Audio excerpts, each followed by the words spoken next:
We wish you a Merry Christmas. We wish you a Merry Christmas. We wish you a Merry Christmas and a Happy New Year. So not to worry. Okay. Tugenda kusoma Vanjiri ya Luka omutwe ogwokubiri okuva ku lunyiriri olw'abiri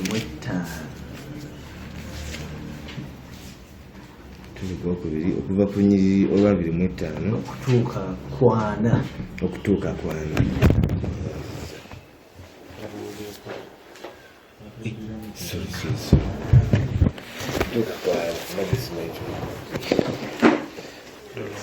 So it is the Gospel of Luke, chapter 2, verses 25 to 40. Mu Yerusaalemu mwalimu omusajja erinnya lye Simeoni, omuntu oyo nga mutuukirivu era nga musomi. Yali alindirira okukubagizibwa kwa Isirayiri, naye Mwoyo Omutuukirivu yabanga naye. Mwoyo Omutuukirivu yali amubikkuliddeko nti yali tagenda kufa nga talabye ku musiigo wa Mukama. N'ajja mu kiggwa ng'afuuyiriddwa Mwoyo Omutuukirivu. Abazadde bwe bali bayingiza omwana mu kiggwa balyoke bamukole ng'empisa y'etteeka bwe yali, n'amukwata mu mikono gye n'agulumiza Katonda n'agamba nti, kati leka omuweereza wo Ayi Mukama agende emirembe nga bwe wayogera, kubanga amaaso gange galabye obulokozi bwo bwe wateekera mu maaso g'amawanga gonna, ekitangaala eky'okumulisa amawanga n'ekitiibwa ky'abantu bo Abayisirayiri. Kitaawe ne nnyina ne beewuunya ebigambo ebimwogeddwako. Simeoni n'abaagaliza omukisa, ate n'agamba Mariya nnyina nti, ono ateekeddwawo ku lw'okuzikirira ne ku lw'okuzuukira kw'abangi mu Isirayiri, era liba akabonero ke banaawakanyanga. Naawe ekitala kirisoya omutima gwo, ebirowoozo by'emitima gy'abangi byerwe. Era waaliwo ne Ana omulanzi omukazi, muwala wa Fanuweli ow'omu kika kya Aseri, yali ayise mu myaka, yamala nebba emyaka 7 okuva ku bubeererevu bwe, n'aba nnamwandu okutuusa ku myaka 84. Teyavanga mu kiggwa ng'asiiba yeegayirira n'okuweereza emisana n'ekiro, naye n'atuukira ddala mu kaseera ko kennyini ne yeebaza Katonda, n'ayogera ku mwana oyo eri abantu bonna abali basuubira okululibwa kwa Yerusaalemu. Bwe baamala okutuukiriza byonna nga bwe biri mu tteeka ly'Omukama, ne baddayo e Ggaliraaya mu kibuga kyabwe Nazaaleeti. Awo omwana n'agenda ng'asuumuka, ng'akakata, ng'ajjudde amagezi n'ekisa kya Katonda nga kimuliko. Ekigambo ky'Omukama. Kabula katagambe omwana ng'akuumuuka ate ng'abalumonde nga yakuumuuka. Okay, so muwulidde nti Simeoni o Simeon ng'alindirira amajja g'Omukama, era we yajja n'ayogera ebigambo ebyo nti siibula omuddu wo, not demean himself to Mululati, waliwo chanti eyo eri Mululati nti siibula, at last, O powerful master. Oluzungu oluusi lukijjayo bulungi, tegamba nti at last, O powerful master, give leave to your servant, nti kyembadde nnindiridde oluvannyuma nkoze eki nkifunye. Naye ate era waliwo n'omuntu omulala gwe boogeddeko, omukyala yali teyeekuula kiggwa ng'asiiba era ng'asaba, naye ng'alindirira ki? Era bwe bajja mu kiggwa n'atandika okulangirira ebintu bantu bye beewuunya. Kati ekyo tukimaze tutandikidde awo. Advento kyeki? Advento buli kibiina nange ninaye mu kibiina kyange abaali tebaagala nnyo olulimi luno, naye nja dukozesa nnyo. Advento kiva mu kigambo ky'Olulatini adventus ekiva that is usage adverb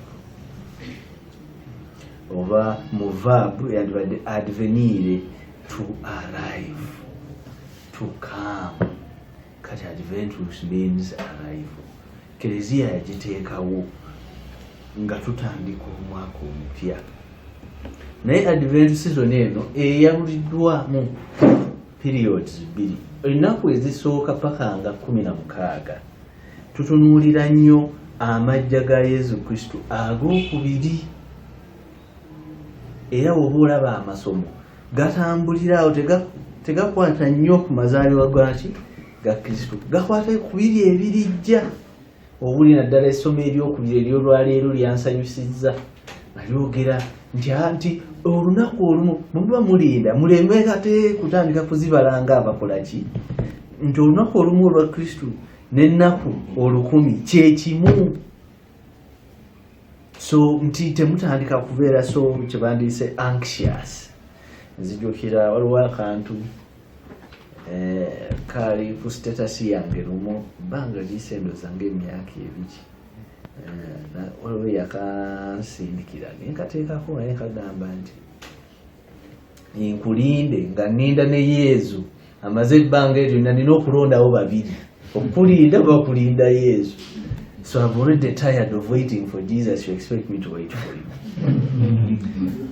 The point was jirabika naye amulwisa nnyo ngamba nina abantu nina already bwentadde mu long time waiting sijja kulinda whatever that meant. Naye kugamba tuleme kutunuulira nnyo nti bw'oba olindira Omukama naye nga tajja bw'omanyi ky'oba tajja. Waliwo theories ezimu ze sijja kuyingiramu nti obimu bagamba nti ajja ng'ofudde but eyo sijja byinya. Right now okweteekateeka evanjiri gye tusomye etuwa ebintu ebimu bye twandibadde tukola nga tweteekateeka nga tulindirira amajja g'Omukama okwegayirira. Ekyo ekintu kikulu nnyo mu advento okwegayirira. Time to pray. Sitegera nti mu budde obwa bulijjo temwegayirira but mu budde buno obwa advento kintu kikulu nnyo okuteeka essira eringi ennyo mu kwegayirira kubanga okwegayirira kuteekateeka. Nzijukira waliwo abamu kufa badde boogera naffe bategeeza nti essaala ng'essapule ebanga obutonnyeze bw'amazzi obutonya ku ttaka ekola ki ekkalu ne ligonza nti oli wanaatuukira okusiga ensigo y'Omukama tejja kusanga ettaka kola ki erigonda eririmu amazzi. So prayer is like watering the land for which when the gospel is preached to you you might believe. So kya mugaso nnyo okukola ki okwegayirira. Ekirala ng'omukazi oyo bwe tuwulidde ekyokusiiba nandiyagadde era tusomeyo oba ne gundi endala naye eya Yowaana Batisita mumanyi bulungi ndowooza baamwogera nako oba masomo waliwo amasomo either ku Sande oba mu wiiki agaasomebwa nga galaga Yowaana Batisita yali abeera eri mu ddungu ng'ali aki ndowooza bagoogeddeko Sande sikyo bagoogeddeko ng'alya mubisi nanzige sijja kwogera ku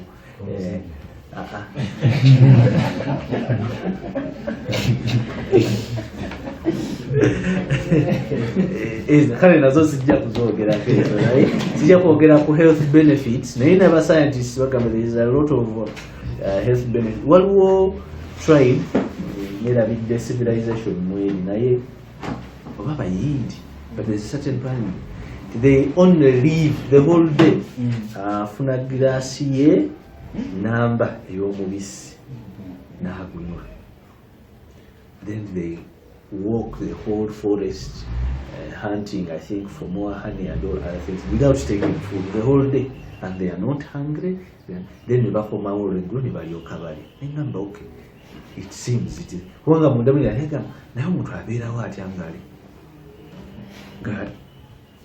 ngali ku mubisi nanzige naye kati kambikomyawo enzige muzimanyi zirina proteins and all that, so it is possible. It is very very possible, but webajjayo ebintu bye balya babalaga nti omuntu ono yali yeebonereza, yali asiiba. It is what they call an ascetic life, obulamu obwekwebonereza, obwekwegayirira, okusobola okulaba nti odda eri Omukama, nti okola Mukama ebyo byayagala. So Yohana Batista yeetegeka bw'atyo, yali tannaba kutandika kulangirira. Wangu tumulire ng'agamba nti ensozi n'obusozi, yagamba olusozi n'akasozi. Tenga nange nze kasozi, nze kitwalira ddala nti agamba nze nti bonna bamukola eki, bweba zino zikatapira zijje lusende-sendewo nti munda muli nange nina okukola ki, okukkakkana. So ensozi n'obusozi bwonna bukole ki, bukole ekkubo, make way.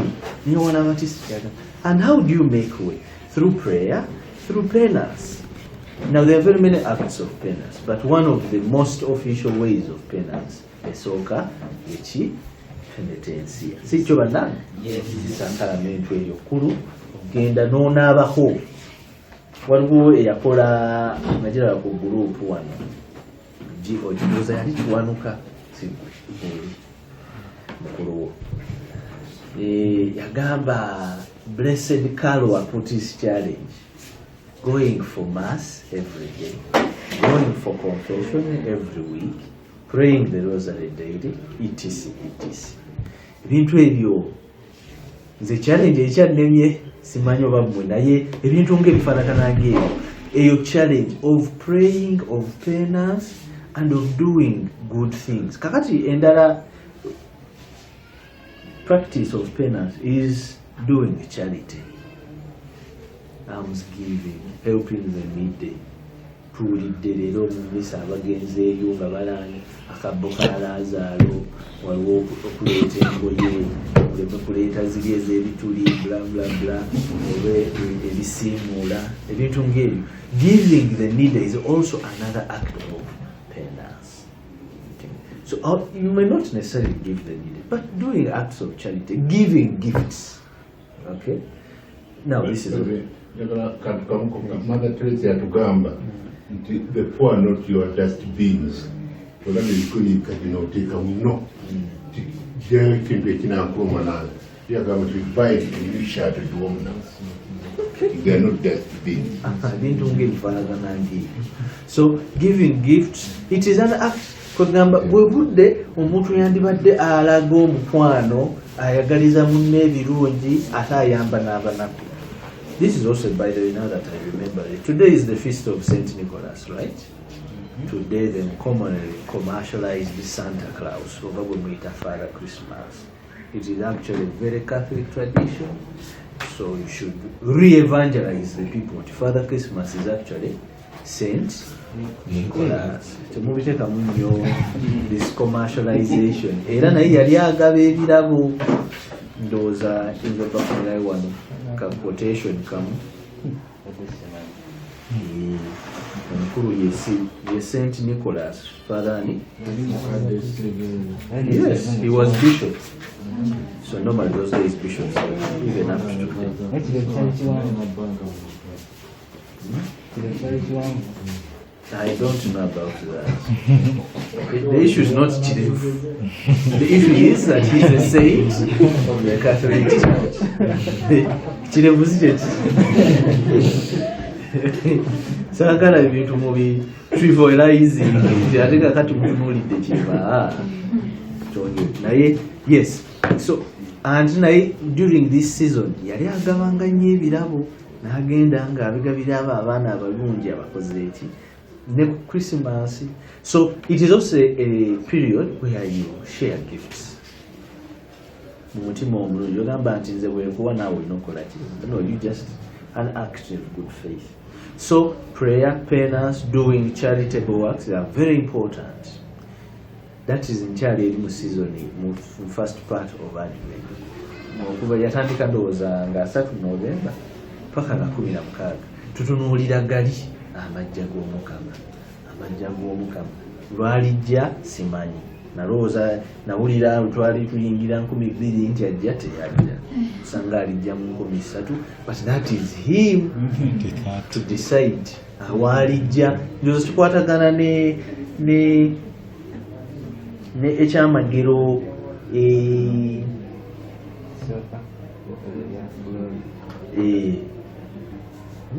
ebyokubiri ekyamagero ekyokubiri yesu ng'agenda okulinnya ki agamba nti ani agamba ebyo si byabwe wendijja ate kisinga okuneewunyisa nti yagamba nti n'omwana wo even the son of God it is only the father who knows when the time will come naye bwalijja yanditusanze nga twetegese essomo erya sande eri lyali ligamba yesu yayogera nti gwe tomanyi nanyini nju bwalijja naye yabalekedde ebyokukola just make sure that by the time he comes you have done all the audits properly nti byeyakuwadde byonna biri mu nteeko bituukiriza nga wakola ki wakusuubira.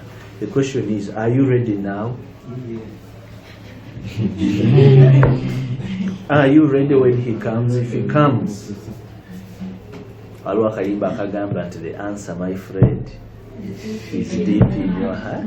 Is deep in your heart. Wajja kati weeramule wekka na wekka olabe bw'okola ki bw'ogwa.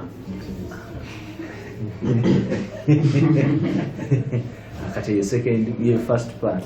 The second part of that is particularly looking at the birth of Jesus Christ.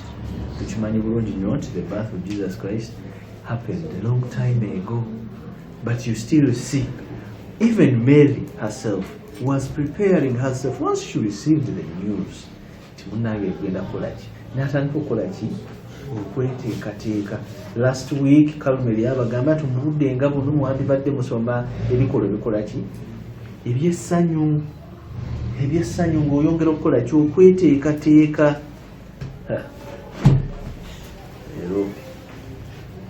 Okay, ng'weteekateeka okulaba nti amazaalibwa g'Omukama agakusanga okola ki ng'oli wetu. I am sure tusobola okira omuntu kati ye nga mali of course yalina okweteekateeka in very many ways. First of all, physically kyalina okugula obugoye byagenda okwambaza omwana and all that. They were prepared that way.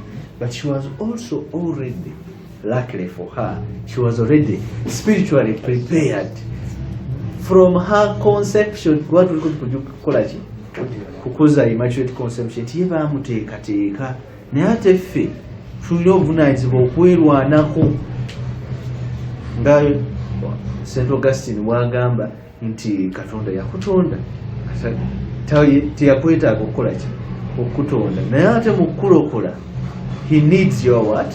Your participation. God created you without you, but he cannot save you without you, so you have to participate. Neema agenda kuzikuwa bw'ozikozesezza otya. Opportunities azikuwa okusoma mmisa wadde obulamu ebigere bikyali biramu toli mulwadde osobola okukeera ku makya duyuko. There are priests around. Luckily enough here in Kampala we still have quite a number of parishes and priests. There are priests that are available. I was told in Dubai you have to go kilometers to look for a Catholic parish.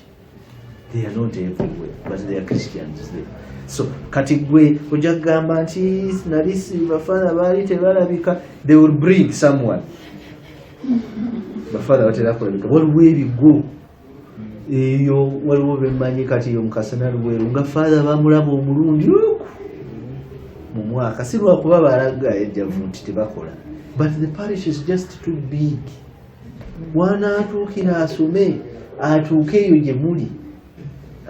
Era byonna byonna boyino egamba father waza abalina okubeerawo nemusooka nemwejjusa and all that. I mean hoima waliwo eyangamba omuseminari nti father bamulabanga Katonda bamulaba. It is kwegamba it is joint ebyange byonna bikoze eki biwedde genda kujjusa genda kola because talabika omusomesa eri abanga mwana mukulu eri mu kisomesa ki father batakola ki natuukaliwo n'abali ku kizinga bonna tebafuna misa. Olina opportunity misa zibeerawo ne mubisomesa bafadha bali scattered osoma misa. I don't know. All those opportunities are availed. Prepare yourself for the coming of the Lord. Prepare, prepare, prepare. Etuukira ddala paka Advent eggwa ku Christmas Eve awo nga tuyingira ki Christmas season. Kakati ebintu ebimu bye twandibadde tukola mu maka gaffe bye njagala twogereko, ebintu nga wreath. Mwali mugirabyeko Advent wreath? Ali ereko Advent wreath? Sikimanyi. Naye kiri awo kiringanga ekimuli naye bakola akalinga ka ebimuli mubimanyi ebya wreath bye bateeka ku bafu. Unfortunately, that is the example I am going to give. Naye kiba circular bulungi nnyo ne bakiteekamu kande eza papa. Erina okuba mukira wali mumisa. That's what they call an Advent wreath.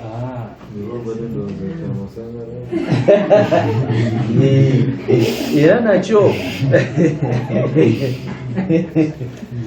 ekyo bannange tekikoma mu kereziya kyokka, kirina n'okubeera mu maka gammwe.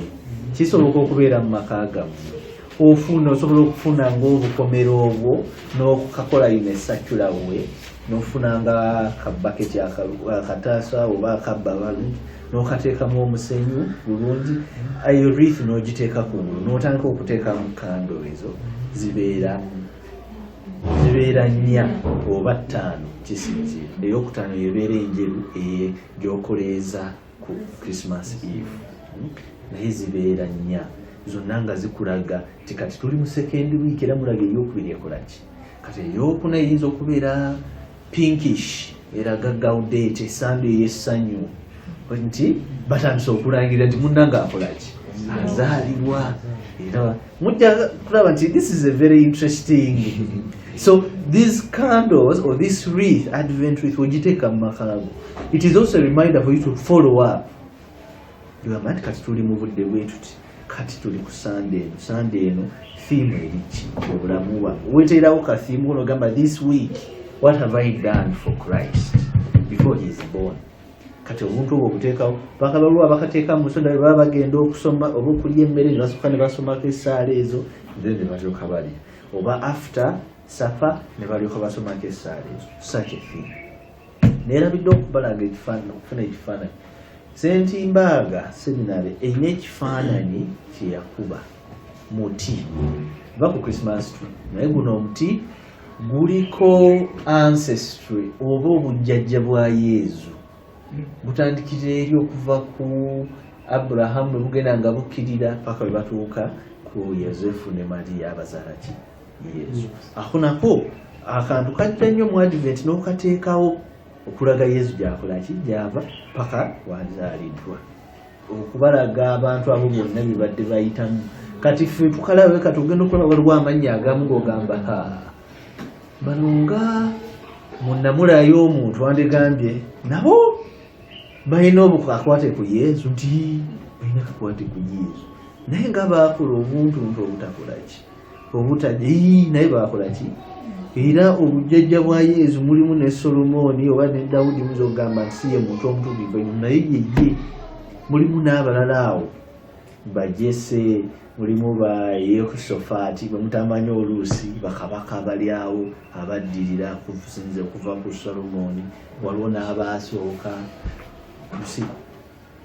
ne Juda mutabani wa Yakobo, mumanyi naye si ye muntu eyali eki yali atuukiridde nnyo, but he is a grandfather of Jesus. Kati ebyo byonna, it is a way of reminding yourself, of educating yourself. Nduba nkafunye naba nkafunye nja kateeka ku group mukala. Kati ebyo byonna bikuyamba kukola ki? Kweteekateeka mu mood. Ne Christmas osobola ogiteeka ku naye togimulisa nnyo na bintu byakayaka just yet. Today Christmas has been over commercialized, unfortunately. So obuntu oli bwabadde bukola ki bwaka, naye Christmas yandibaddewo giteekemu nga tegiriko yadde obutaala obwaka kubanga olindirira ate olindirira otya ate ekitangala nekijja. So the practice yavamu something like kati abasinga mutera bbira bakunzigi babiteeka ne bihanginga biki kulungi, but the idea thing is this, then noteekamu kando nozikoleeza. kakati Christmas tree just like this practice yonna biva mu German. Okay, so German has a lot of influence, much in some practices that we have in the Catholic Church. Just as you know, people who are also great at bringing things, we also know that in German there is a reason why Protestantism is thriving. But they have also a very good thing, and this is one of them. Kakati omuti ogwo osobola okuteekamu nga teguliiko bibala kubanga Kristo taliiko. Okay? Nga tekuliiko bitangaala, tekuliiko sweet, ebyo byonna. It's simple as that. You are still in darkness. You are still in darkness.